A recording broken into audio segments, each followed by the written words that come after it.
नमस्कार, मनीषा व्लॉगमध्ये तुमचे सगळ्यांचे खूप खूप स्वागत. खरं तर थंडीचे दिवस चालू आहेत आणि सर्दी वगैरे कोणाला ना कोणाला काहीतरी थंडीचे प्रॉब्लेम चालूच आहेत.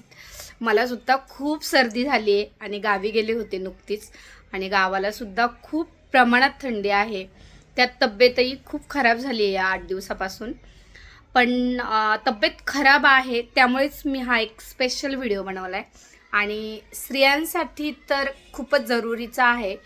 पण इतरांसाठी सुद्धा लहान मुले किंवा म्हातारी माणसे किंवा आपले सगळ्यांसाठीच हे खूप पौष्टिक पावडर आहे. ती मी केलेली आहे. तुम्ही व्हिडिओ स्किप न करता पूर्ण पहा. बारीक बारीक टिप्स दिलेल्या असतात आणि प्रत्येक स्त्रीने किंवा प्रत्येक माणसाने 2 तरी चमचे रोज खावी अशी ही प्रोटीनयुक्त पावडर मी तयार केलेली आहे आणि ती पहा तुम्ही. मी पण 2 दिवस झाले केली आहे आणि घेते तर मला खरंच खूप छान वाटते त्याने. तर पाहूया आपण आजचा व्हिडिओ काय येते. चला.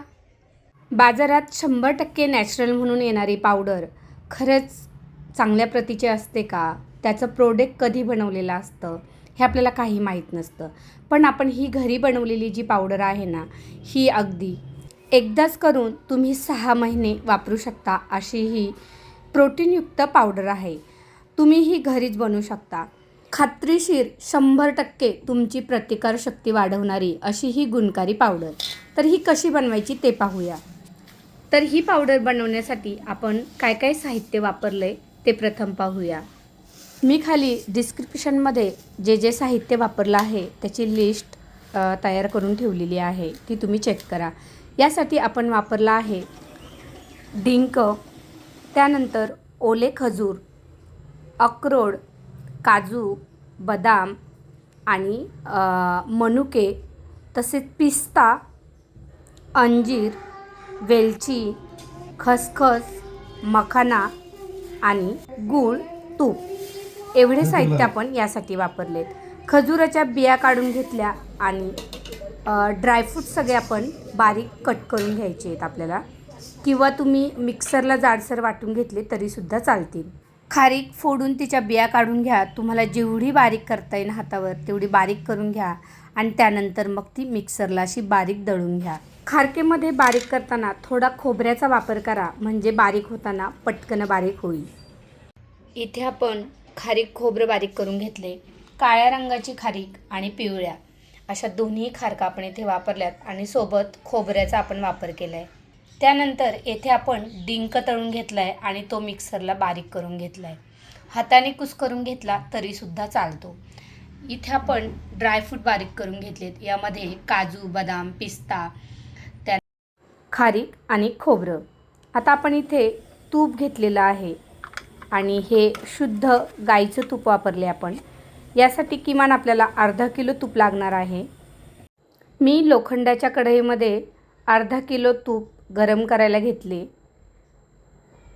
मुद्दामून इथे मी लोखंडाचीच कढई वापरलेली आहे, कारण आपल्याला यातून लोहही मिळते आणि खूप सारं तळण करून लोखंडाची कढई आपल्याला घासायलाही त्रास होत नाही. स्टीलची कढई जर वापरली तर ती खूप जास्त प्रमाणात जळली जाते आणि त्यामुळे मी इथे लोखंडाच्या कढईचा वापर केला आहे. तर डिंका असं आपल्याला छान तूप गरम झाल्यावरती पूर्ण तो फुलेपर्यंत आणि फुलल्यानंतरसुद्धा 5 मिनटं असाच मंद आचेवरती तळून घ्यायचा, जेणेकरून तो आतमधून कच्चा किंवा चिवट राहणार नाही. नाहीतर काय होतं, दिसायला आपल्याला वाटतं की डिंक खूप छान फुगला आहे आणि आतमधून तो चिकट राहतो. त्यामुळे असा फुलल्याच्या नंतरसुद्धा 5 मिनटं गॅस मंद करायचा आहे आणि आपल्याला हा डिंक चांगल्या पद्धतीने तळून घ्यायचा आहे आणि त्यानंतर मग चाळणीने छान तो निथळून बाजूला काढायचा आहे. तर अशा प्रकारे मी सगळ्यात पहिला डिंक तळून घेतलेला आहे.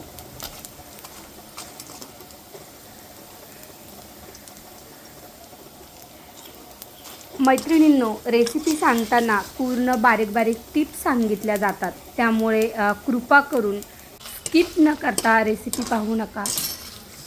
रेसिपी पूर्ण पाहत जा, म्हणजे तुम्हाला ज्या मी टिप्स सांगत असते त्यासुद्धा माहिती पडतील आणि आपली जी पाककला असते ती फसणार नाही. तर खूप छान असा पूर्ण डिंक आता माझा तळून झालेला आहे. डिंक तळून झाला की एका गाळणीवरती हे तूप गाळून घ्यायचं आणि त्याच कढईमध्ये मी मखाना भाजून घेतला. त्यामुळे काय होतं, जे कढईचं तूप लागलेलं असतं ते पूर्णपणे या मखाण्याला लागलं जातं, ते शोषून घेतं आणि वाळही जात नाही आणि आपली कढई पूर्ण त्यामुळे कोरडी होऊन जाते. आता यानंतर मी यामध्ये भाजायला घेतली खसखस. तर आपल्याला ही मंद आचेवरती भाजून घ्यायची आहे, कारण गॅस जर आपण खूप मोठा ठेवला तर ही पटकन जळू शकते. म्हणून खसखस भाजताना नेहमी गॅस मंद ठेवा आणि छान भाजून झाली की ती एका प्लेटमध्ये काढून घ्या. खसखस पूर्ण भाजून झाली की याच गरम कढईमध्ये थोडंसं तूप घालायचं आहे आणि आता आपल्याला यामध्ये ड्रायफ्रूट चांगले तुपावरती भाजून घ्यायचे. कारण ही पावडर जेव्हा आपण बनवून ठेवतो ती 5 ते 6 महिने अजिबात खराब होत नाही. त्यामुळे असं ड्रायफ्रूट आपण चांगले तुपावरती परतून घ्यायचे, म्हणजे ते खऊट वगैरे लागत नाही आणि जास्त काळ ते चांगले राहतात. त्यानंतर आपण यामध्ये बिया वापरलेल्या आहे. ह्या भोपळ्याच्या बिया आहेत. तुम्ही इतर बिया वापरल्या तरीसुद्धा चालतील किंवा तुम्हाला नसेल आवडत तर नाही टाकल्या तरीसुद्धा चालेल. तर मी अशा प्रकारे पूर्ण ड्रायफ्रूट तुपामध्ये परतून घेतले. यानंतर आपण मखाना भाजला होता तो मिक्सरमध्ये बारीक करून घेतला. जो डिंक तळला होता तो सुद्धा आपण मिक्सरला असा वाटून घेतला आहे किंवा तुम्ही असा चमच्यानेही त्याला मॅश करून घेऊ शकता. आता आपण इथे लाल रंगाचा गूळ वापरला आहे आणि कढईमध्ये तूप घालून आता आपण याचा पाक करणार आहोत. तर तूप आणि गूळ एकत्र घालून त्याला असं चांगलं वितळून घ्यायचं आहे आणि याचा आपल्याला पाक तयार करून घ्यायचा आहे.